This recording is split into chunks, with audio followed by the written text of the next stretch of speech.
We're good. All right. David, are you ready to talk about what you're thinking about on Wednesday nights in the future, or you want to bring everybody up to speed? Let you have a moment to do that.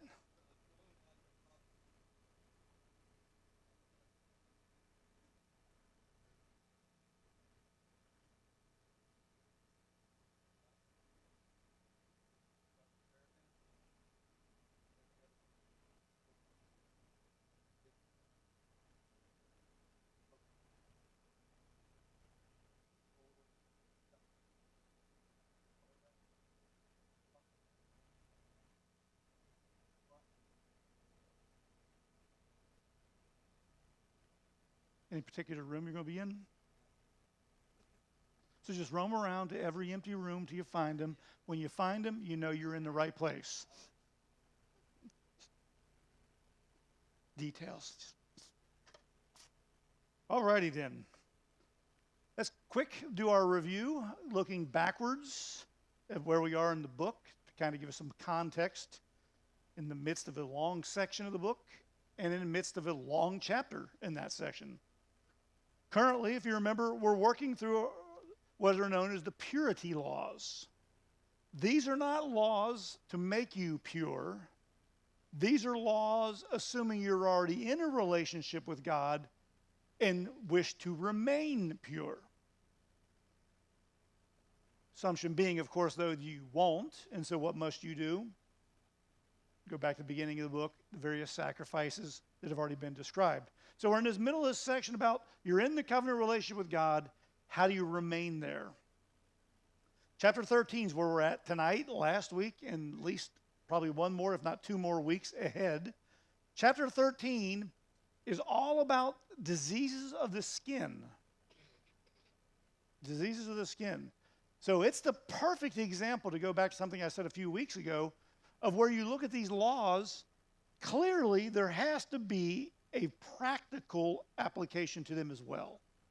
These are not just merely spiritual things. Don't do this, it's a sin. Presumably, some of these people with some of these skin issues didn't do anything.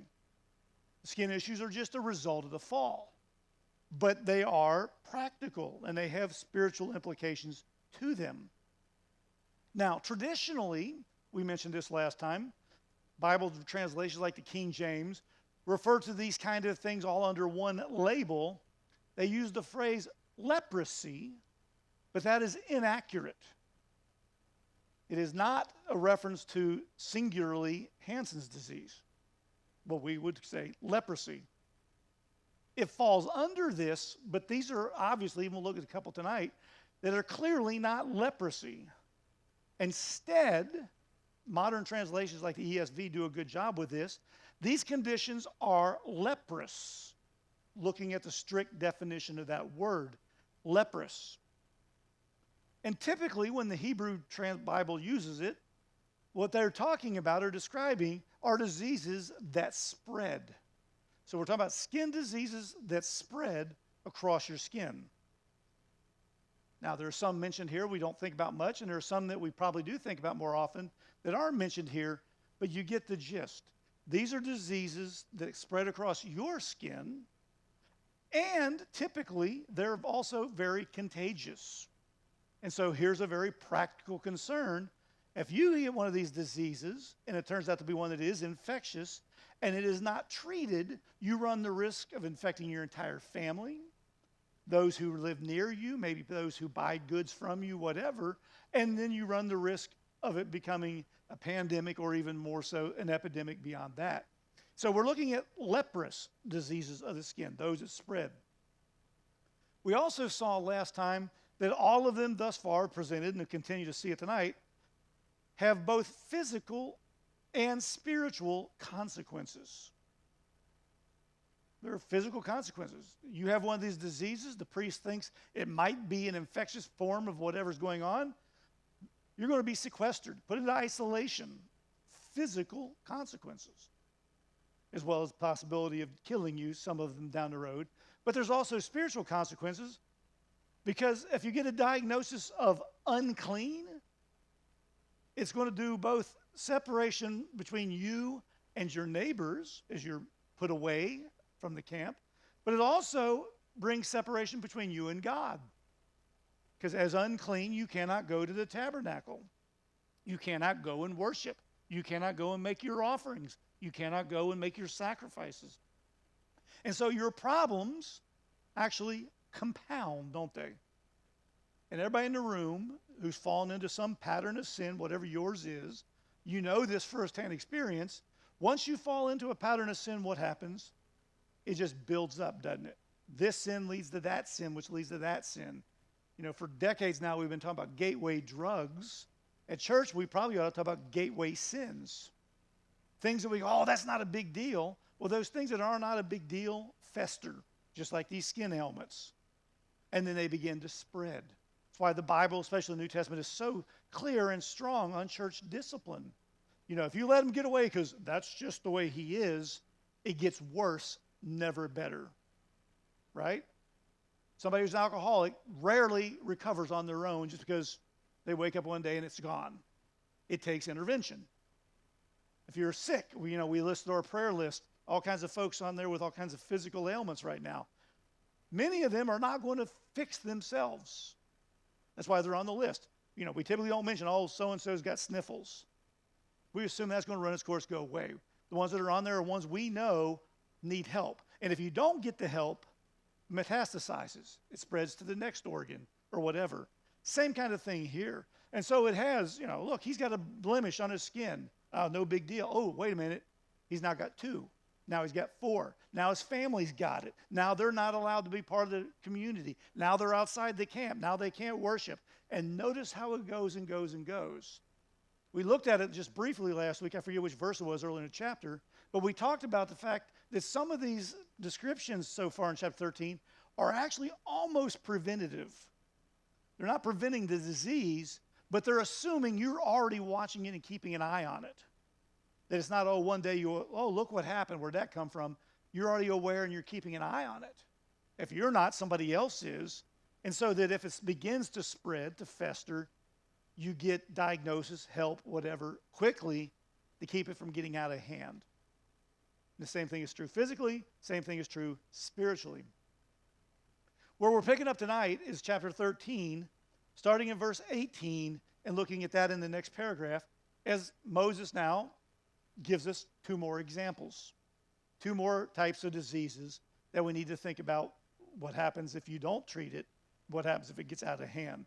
So let's go ahead and read the paragraph beginning in verse 18.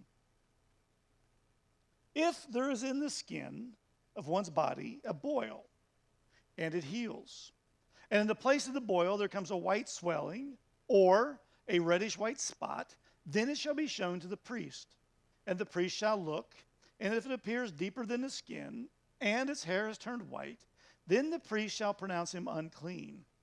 It is a case of leprous disease that is broken out in the boil. But if the priest examine it, and there is no white hair in it, and it is not deeper than the skin, but has faded, then the priest shall shut him up 7 days. And if it spreads in the skin, then the priest shall pronounce him unclean. It is a disease. But if the spot remains in one place and does not spread, it is the scar of the boil, and the priest shall pronounce him clean. And so here we are in the midst of these leprous types of diseases. Now we're talking about boils. Whole paragraph about boils. Now it's interesting. I look across the room. We have a wide age spread here, though one particular age category is a little more heavily represented than others. Is that a nice way to say that? There are more experienced adults in the room than inexperienced adults in the room. Is that a nice way to say it there, Pastor Jimmy? The experts. Or repeat failures, as the case may be. Most of you, when you go boils, immediately in your mind, you know what we're talking about. You've seen it, you thought it, you've had one. College kids, when I go through Exodus and we talk about the plague of the boils in Exodus, most of them have no clue. They've never seen a boil. They have no idea what you're talking about. Because as time has gone on, and probably now even maybe more so because of COVID, we have become much more clean-minded, right? How many of you have had a boil? A lot of you older folks in the room have. Younger folks, never. How many of you have had them, haven't had one in a long, long time? Because as you've gotten older, you've learned that lesson, right? And so when you're doing Bible study, for example, and this is just a good reminder to those of you who are teachers or in rooms in Sunday school class where we've got a wide variety of young believers and older believers, and I don't mean age, but maturity. Don't assume everybody in the room knows what you're talking about. Here's a whole paragraph dedicated to a pimple, and yet we got people in the room who have no idea what you're describing. Years ago, I was teaching a Sunday school class in St. Louis. Wide variety of folks in there. We were going through the book of John, and we talked about something about later on in the book that the one that Jesus loved asked Jesus a question. And I made the reference, that's John. Now, most of you are going, okay, yeah, I know that's John in the book of John. One of the people, my age, in the group raises her hand. I thought he was dead. Why would you think he's dead?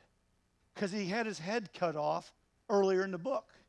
She did not know there's a John who was a Baptist, and there was a John who was an apostle. We often do a disservice to our church folks because we assume they know more than they do, and they come in and leave more confused than they were.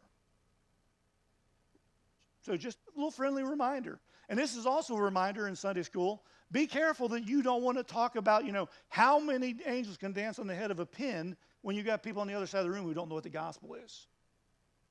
We sometimes chase rabbits when somebody on the other side doesn't know what a rabbit is. So be cognizant of who's in your room. Good teachers are, mature believers are. And your question that's just killing you might need to wait to another day because it's not for those people to hear. Not because it's secret, it's because they're not ready for that question.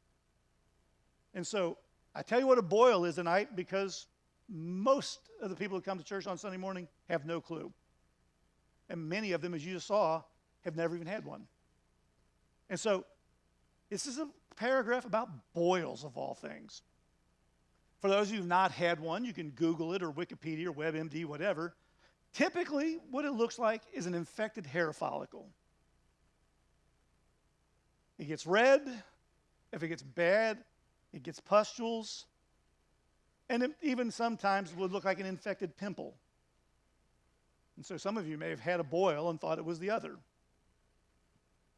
Here's something I didn't know, and I was a medic in the Army a long time ago. A carbuncle. Anybody know what a carbuncle is? A few of you are nodding your heads. A carbuncle is when you get multiple boils in the same spot. Who knew? Some of you did, the rest of us didn't. Now you've learned something new. That one's free. Did you know that a boil is actually a staph infection? It's like MRSA. It comes from the same family of bacteria. It grows in your nose. Even when you're healthy, you have those bacterium growing in your nose. Some of you going, ew. Thus, because it is a staph infection, it can also be very contagious. You rub your nose, you touch something, they get it on their skin. If they have a break in their skin, guess what they now have? I can't tell you how much in the last 5 weeks with my knee, we've had conversations about infections and MRSA, because I've had MRSA years ago. And so constant, okay, is my knee warm because it's healing or is it warm because it's diseased? When I went to see my general practitioner a couple weeks after the surgery, my blood work, my white blood cell count was through the roof. And so guess what my nurse practitioner did? Freaked out, because what is she assuming? And so we went, they took it again, it was fine. It just happened to be the day they did the replacement. Guess what my body's doing? It's reacting to a whole bunch of titanium that didn't belong there 24 hours earlier. But this is a staph infection, what a boil is. So you know in your mind now just how contagious a thing we're dealing with. In the case that Moses is describing here in this paragraph, however, the initial outbreak, the initial sore, healing has already occurred. You knew you had a boil. You know it should be gone, or it is gone. But verse 19 says, now a different condition has arisen in that same spot. You knew the boil was gone or leaving, and now there's something new going on. Same spot. It's not acting like the boil did previously. Now the skin around it, the skin has turned white or reddish white. In other words, it's transitioning from that redness that came with the initial infection, and now there's a shift going on, and it's inflamed, it's swollen. Now it looks like you've got cellulitis. And so you know something's up. And been around for a while, you know this is a good chance this is a sign of an infection. That something else is going on here beyond that initial thing. And so what you're supposed to do is have a priest examine the new one. You don't go to the priest for the boil. You know what it is. You know it goes away. You know to clean it. Today we would use a warm compress or whatever. You know how to do it. We're talking about it should have gone. It's still there and getting worse. So you go to the priest who functions both not only as a spiritual leader, in one sense, they're also the medical leaders. They're the designated ones who study these things so that they can recognize it and prevent outbreaks.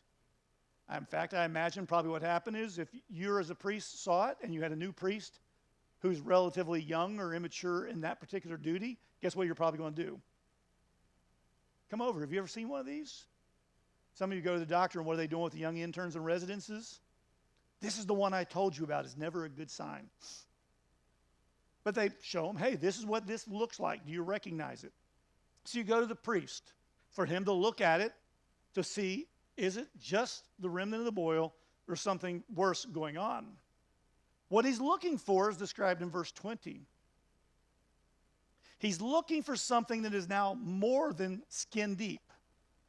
Boils are largely just on the surface. So you're looking for more depth to the wound. It's more open. It's more festering. And just like we were earlier in the chapter, he's also looking for white hairs. That the hair that's growing in that particular hair follicle is turned white. Those are signs something's going on. If those symptoms exist, if he recognizes them, he immediately declares the person unclean. Doesn't have to do anything else. Those are signs we've already seen. Here it is. It's unclean. It's moved on into a different disease. And this disease is to be considered, again, leprous, not leprosy. And I harp on it because, like many of you, I grew up and I always heard it's leprosy, leprosy, leprosy. No, it's leprous. Leprosy meets some of these categories, but some of these others are just as bad. And so you're unclean. Now you are going to be removed from the fellowship, prevented from going to the tabernacle and so forth immediately. However, verse 21 says, when the priest looks at whatever's going on in your flesh, and he doesn't see those symptoms, it's not swollen, it's not white or reddish white, or maybe it's two of those, but the hair has not turned white. He doesn't immediately go, oh, you're clean, go home, because something's clearly going on. You're quarantined.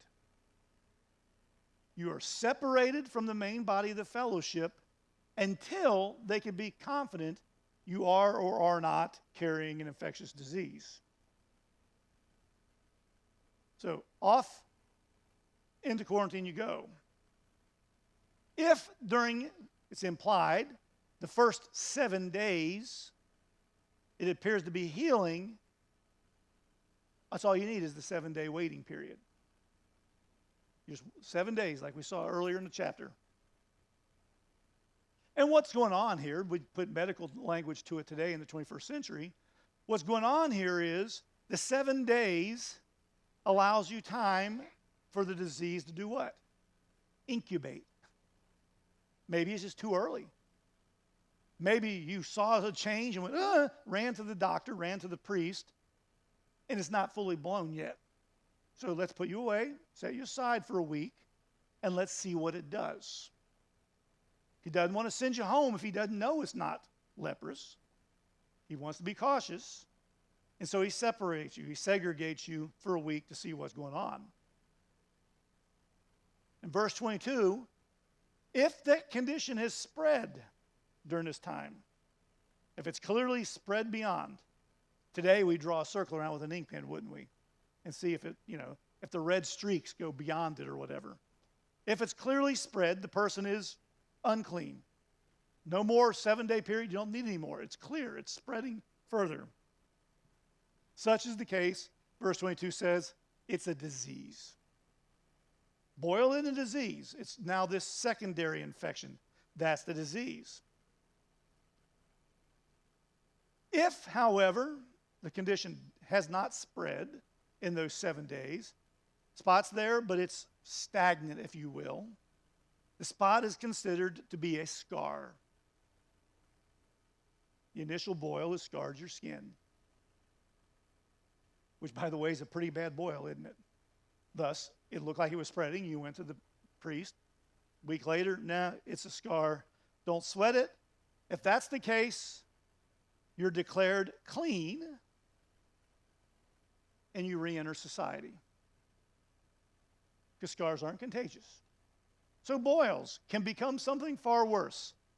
And for the sake of the community, we need to know for certain.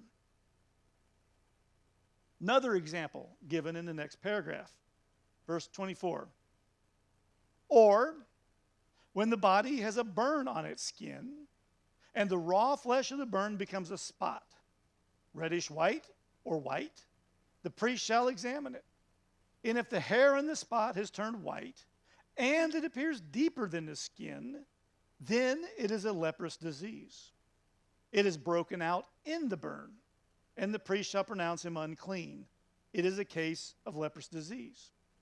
But if the priest examines it, and there is no white hair in the spot, and it is no deeper than the skin, but is faded, the priest shall shut him up 7 days, and the priest shall examine him on the 7th day. If it is spreading in the skin, then the priest shall declare him or pronounce him unclean. It is a case of leprous disease.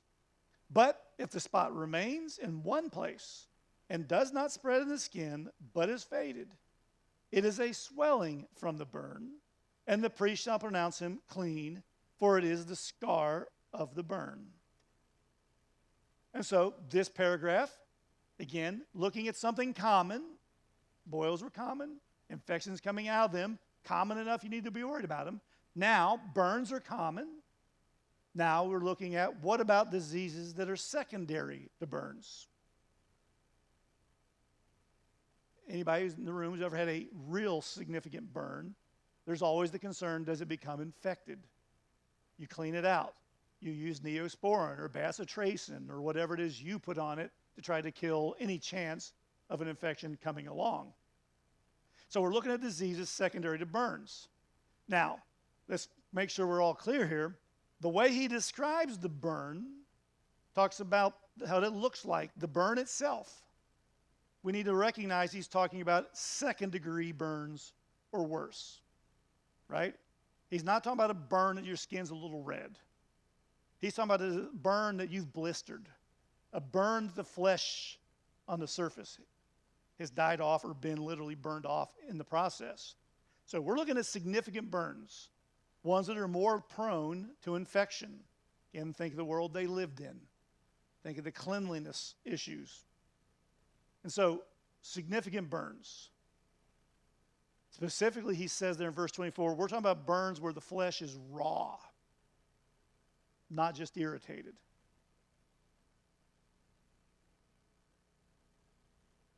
And think of all the career fields, if you will, that they had back then, right? The smiths and all the hot metal and the fires, the priests who are dealing with fire daily, right? At the sacrifices, all kinds of opportunity for real significant burns. That's what we're dealing with here. You've gotten burned, you've dealt with it, maybe you've covered it, you've cleaned it, you've washed it, whatever. Now, instead of continuing to heal or improve, something has changed in that spot. Just like with the boil, it catches your attention, ooh, what's going on here? Like with the boil, there are symptoms you need to look for that are matters of real concern. Must be either in the process of turning reddish white or white. Burns typically are red, inflamed. You see white in it, you're going, ooh, infection. So you're looking for reddish white or white because infection has potentially set in. Now you've got a significant potential health concern. Right? Think back to the Civil War. Think back to World War I. Very often it wasn't the gunshot wound that killed you. What was it? It was the secondary infections. And so here it is. Back up a couple thousand years. Imagine how much worse it was back then.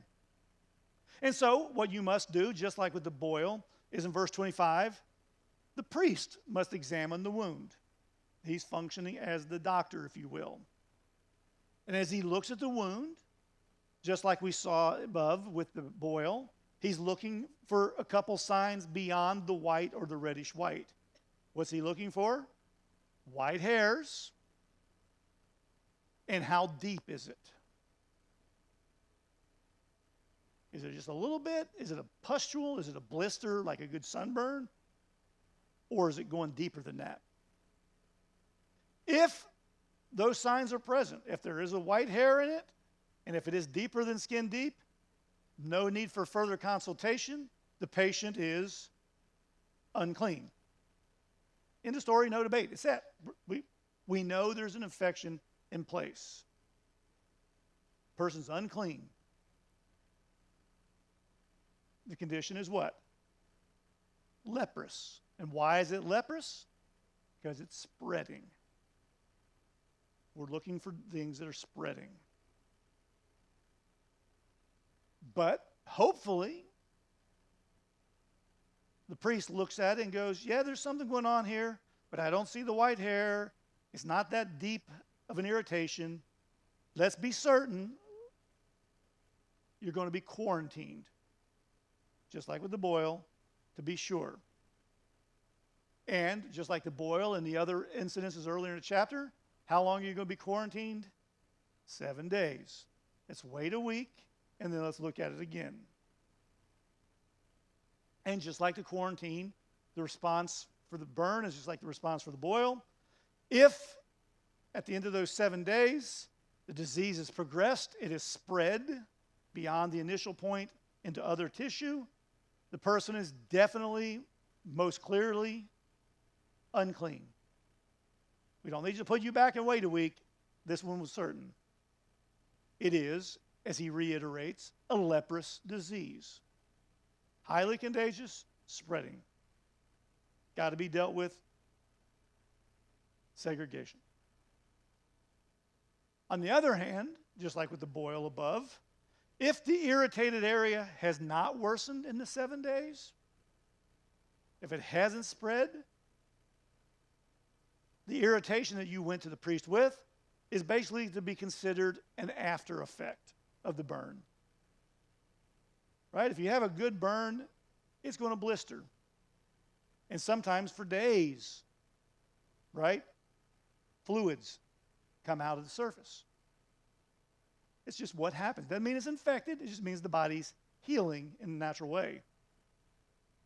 In fact, if it's visible, again, just like with the boil, the priest is most likely going to diagnose that it's just a scar. And again, a second-degree burn is a good chance. Is what's it going to do?